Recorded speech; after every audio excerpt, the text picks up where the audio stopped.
બાદ સાયબર ટેરરિઝમની પ્રવૃત્તિ કરનાર એક સગીર સહિત 2 આરોપીની નડિયાદથી ગુજરાત એટીએસે ધરપકડ કરી છે। નડિયાદનો જશીમ અંસારી અને એક સગીર કે જેના ઉપર દેશ વિરોધી પ્રવૃત્તિ કરવાનો આરોપ છે।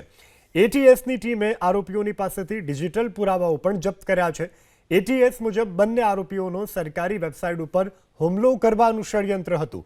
7 મેએ બંને વેપારીએ જે આરોપીઓ છે તેણે 20થી વધુ સાયબર એટેક કર્યા હોવાનો પણ ખુલાસો થયો છે। બંને આરોપીઓ ઓનલાઈન વેબસાઇટ હેક કરતા શીખ્યા હતા।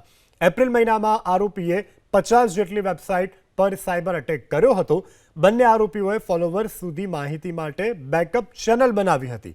એટલું જ નહીં, આરોપીઓ ટેલિગ્રામ ગ્રુપ ચલાવતા હતા અને હાલ તો આ એટીએસની ટીમ બંને આરોપીઓના મોબાઈલ તપાસ માટે એફએસએલમાં મોકલી આપ્યા છે। આરોપી જશીમ અંસારી નડિયાદના મજૂર ગામનો રહેવાસી છે અને જશીમના પિતા નડિયાદમાં ગેરેજ ચલાવે છે।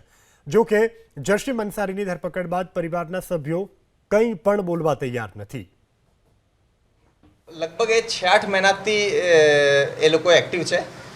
અમને જે એફએસએલથી જે ડેટા મળ્યો છે એની અંદર એપ્રિલ અને મઈ આ 2 મહિનાઓમાં એ જે સાયબર એટેક્સ છે એ બહુ વધારે કર્યા છે। આના પુરાવા મળી આવ્યા છે। આ બધાને ખબર છે એની અંદર ઘણા જૂનો ડેટા હોય એ લોકો ડિલીટ કરી દેતા હોય, પરંતુ એ 2 મહિનામાં અમે કન્ફર્મ કહી શકીએ કે ઘણા બધા અટેક્સ એ લોકોએ જુદી જુદી વેબસાઇટ્સ ઉપર કર્યા છે।